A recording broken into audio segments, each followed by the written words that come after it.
Sesaat sebelum memutuskan mengundurkan diri dari firma hukum Wongun, Pak Lee sudah memperingatkan kalau Hosu tidak akan mudah mendapatkan pekerjaan karena dia tipe orang yang pilih-pilih pekerjaan. Apalagi Wongun adalah satu dari 3 firma hukum terbaik di Korea. Jika tidak mendapatkan yang cocok dengannya, Pak Lee yakin kalau Hosu pasti akan berganti karir sepenuhnya. Kini setelah tak bekerja di sana, Hosu akan membantu Mirei menyelesaikan kasus pelanggaran yang tak pernah terselesaikan. Meski Miji bilang kalau dia sudah melupakannya, namun Hosu bersikukuh akan membantu Mirei menyelesaikan masalahnya. Di masa lalu, ketika Miji tak masuk sekolah selama 2 bulan dan kehadirannya hampir tak memenuhi kehadiran minimum, Mirei sengaja memotong rambutnya dan merubah dirinya menjadi Miji, hingga Miji akhirnya bisa lulus sekolah. Miji kembali didatangi oleh Direktur Choi dan Pak Shin yang menanyakan apakah dia berhasil mengatur rencana pertemuan dengan Nenek Rosa. Meski Miji berhasil mengatur rencana pertemuan, namun Direktur Choi mempunyai rencana licik untuk menjadikan Mirei sebagai kambing hitam jika terjadi kesalahan, dan jikapun dia berhasil, Mirei tetap akan mundur karena pejabat kantor pusat yang baru adalah Park Sang-yang. Mendengar percakapan mereka, Miji segera pergi ke restoran Rosa untuk memastikan kalau Nenek Rosa tidak akan menghilang secara tiba-tiba sebelum pertemuan mereka. Saat itu, Nenek Rosa memang berencana menutup restorannya untuk beberapa hari karena dia harus memperbaiki restonya yang bocor dan mengganti kulkasnya yang rusak. Miji kemudian mendatangi rumah Hosu, mengantarkan makanan pemberian Nenek Rosa. Mengetahui kalau Hosu belum makan, Miji mengambilkan piring untuk Hosu, namun Hosu menyenggolnya hingga piringnya pecah. Rupanya Hosu cukup putus asa karena semua lamaran pekerjaan yang dia buat beberapa hari ini semuanya ditolak. Miji menyuruhnya beristirahat karena Hosu tak pernah melakukannya sambil melakukan hobinya. Tapi Hosu tidak punya hobi dan yang dia lakukan ketika tidak bekerja hanyalah tidur saja.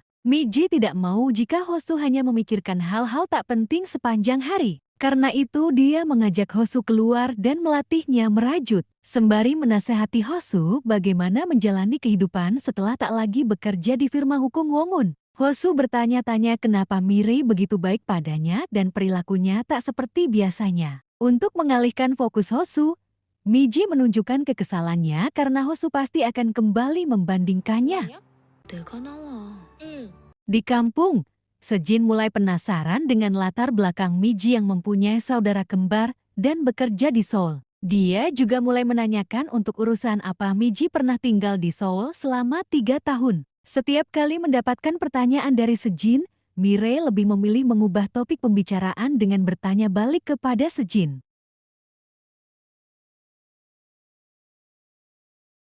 Hari itu, Miji mengatur pertemuan agar Hosu membantu Nenek Rosa berbelanja untuk kebutuhan restonya.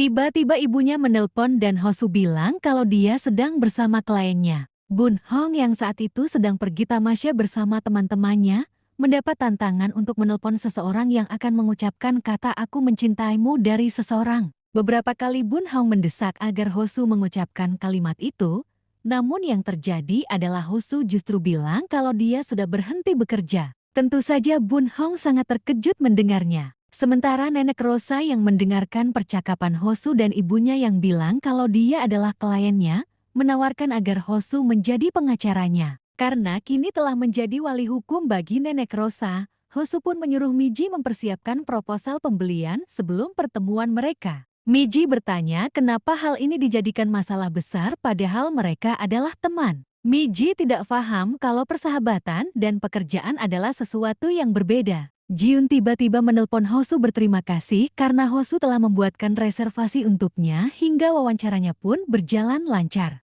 Jiun berencana menemui Hosu di kantornya, namun Hosu bilang kalau dia sudah berhenti bekerja. Miji terus menguping pembicaraan mereka sampai ketika keduanya membahas reuni yang akan mereka lakukan minggu depan, di mana Jun sengaja tak memberitahu Mirei karena sejak gagal ujian CPNS, Mirei tidak mau lagi bertemu mereka. Mendengar itu, Miji langsung merebut ponsel Hosu dan bilang kalau dia pasti akan datang bersama Hosu. Dengan bersungut-sungut, Miji menyuruh Hosu datang dan menata rambutnya agar tak digosipkan oleh mereka. Wook Hui yang mendatangi rumah sakit dibuat terkejut ketika perawat memberitahu kalau Miri belum membayar tagihan rumah sakit bulan ini. Sementara Miji yang sudah tiba di lokasi reuni, menjadi sedikit ragu ketika hendak masuk ke sana. Di sana dia bertemu dengan Sang Hain, teman setimnya dalam sepak bola. Tentu saja banyak hal yang tidak diketahui oleh Miji mengenai perkembangan teman-temannya. Sementara di kampung, Mirei yang mendengar ibunya mengeluhkan mengenai biaya rumah sakit yang belum dibayar, menawarkan diri untuk melunasi pembayaran dengan menggunakan uangnya. Namun ibunya melarang dan menyuruhnya menabung saja.